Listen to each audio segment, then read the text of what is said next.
اولیاء خواتین میں ایک ایسا نام ہے جو آسمان کی بلندیوں پر چمکتا ہے۔ یہ نام ہے حضرت رابعہ بصری کا۔ وہ کوئی عام ولیہ نہیں تھی، ان میں قلندرانہ اوصاف تھے۔ ایک سچا قلندر وہ ہے جو دنیا کی قید سے آزاد ہو کر صرف اپنے رب کی وحدت میں کھو جاتا ہے۔ وہ ابدیت کے مقام کو پہچانتا ہے اور پھر اسی مقام پر رہتے ہوئے مخلوق کی رہنمائی کرتا ہے۔ ایسے نیک بندوں کو اللہ وقت اور جگہ کی پابندی سے آزاد کر دیتا ہے۔ وہ دکھاوا، لالچ اور منافقت سے پاک ہوتے ہیں، اور جب کوئی ضرورت مند ان کے پاس آتا ہے تو وہ اس کی مشکل حل کرتے ہیں، کیونکہ اللہ نے خود انہیں اس کام کے لیے چنا ہوتا ہے۔ یہ وہی پاکیزہ روحیں ہیں جن کے بارے میں اللہ کا فرمان ہے، میں اپنے بندوں کو دوست رکھتا ہوں اور ان کے کان، آنکھ اور زبان بن جاتا ہوں، پھر وہ میرے ذریعے سنتے اور بولتے ہیں اور میرے ذریعے چیزیں پکڑتے ہیں۔ حضرت رابعہ بصری کی پیدائش بصرہ، عراق میں 95 سے 99 ہجری کے درمیان ہوئی۔ ان کی زندگی کی ابتدائی کہانیاں شیخ فرید الدین عطار نے قلم بند کی۔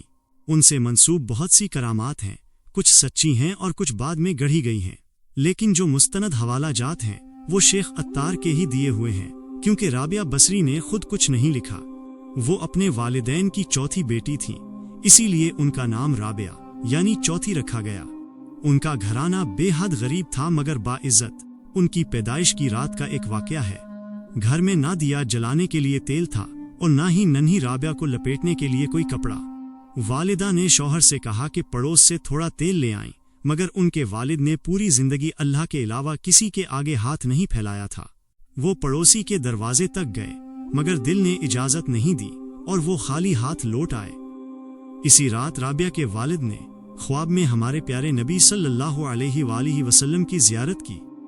آقا صلی اللہ علیہ وآلہ وسلم نے ان سے فرمایا، تمہاری یہ نومولود بیٹی اللہ کی ایک برگزیدہ بندی بنے گی اور مسلمانوں کو سیدھا راستہ دکھائے گی۔ تم بصرہ کے امیر کے پاس جاؤ اور اسے میرا پیغام دو۔ پھر آقا نے بتایا کہ امیر ہر رات 100 بار اور جمعرات کو 400 بار درود بھیجتا ہے، مگر پچھلی جمعرات کو وہ بھول گیا تھا۔ اس کے کفارے کے طور پر وہ پیغام لانے والے کو 400 دینار دے دے۔ رابعہ کے والد یہ خواب دیکھ کر خوشی کے مارے اٹھ بیٹھے، ان کی آنکھوں سے آنسو بہہ رہے تھے۔ وہ فوراً امیر بصرہ کے پاس پہنچے۔ جب امیر نے یہ سنا کہ نبی پاک صلی اللہ علیہ وآلہ وسلم نے ان کا ذکر کیا ہے تو وہ خوشی سے پھولے نہ سمایا۔ شکرانے کے طور پر اس نے 1000 دینار غریبوں میں بانٹے اور 400 دینار رابعہ کے والد کو دیے اور کہا کہ جب بھی ضرورت ہو بلا جھجک آ جائیے گا۔ کچھ عرصے بعد رابعہ کے والد کا انتقال ہو گیا۔ بصرہ میں سخت قحط پڑا اور رابعہ اپنی بہنوں سے بچھڑ گئیں۔ ایک بار جب وہ ایک قافلے کے ساتھ سفر کر رہی تھیں تو ڈاکوؤں نے قافلے کو لوٹ لیا اور رابعہ کو پکڑ کر ایک ظالم سردار کے حوالے کر دیا۔ اس نے انہیں ایک لونڈی کے طور پر بازار میں بیچ دیا۔ ان کے نئے مالک نے ان سے سخت محنت مزدوری کروائی مگر رابعہ نے کبھی شکایت نہیں کی۔ وہ دن میں کام کرتیں، روزے رکھتیں اور ساری رات عبادت میں گزار دیتی تھیں۔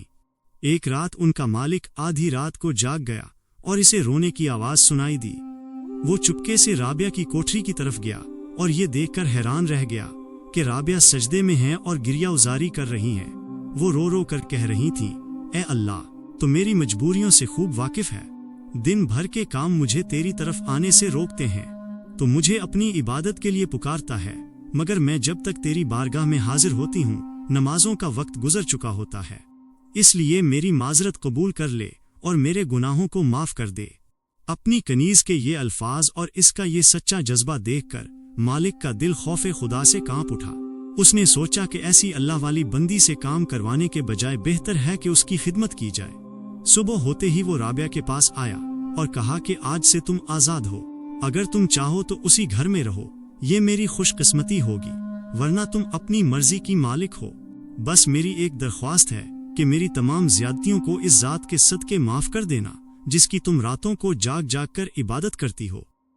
خواجہ حسن بصری ہفتے میں ایک بار درس دیتے تھے۔ رابعہ ان کے درس میں باقاعدگی سے شریک ہوتیں۔ ایک دن جب وہ نہیں آئیں تو حسن بصری نے راز کی باتیں بیان نہیں کیں۔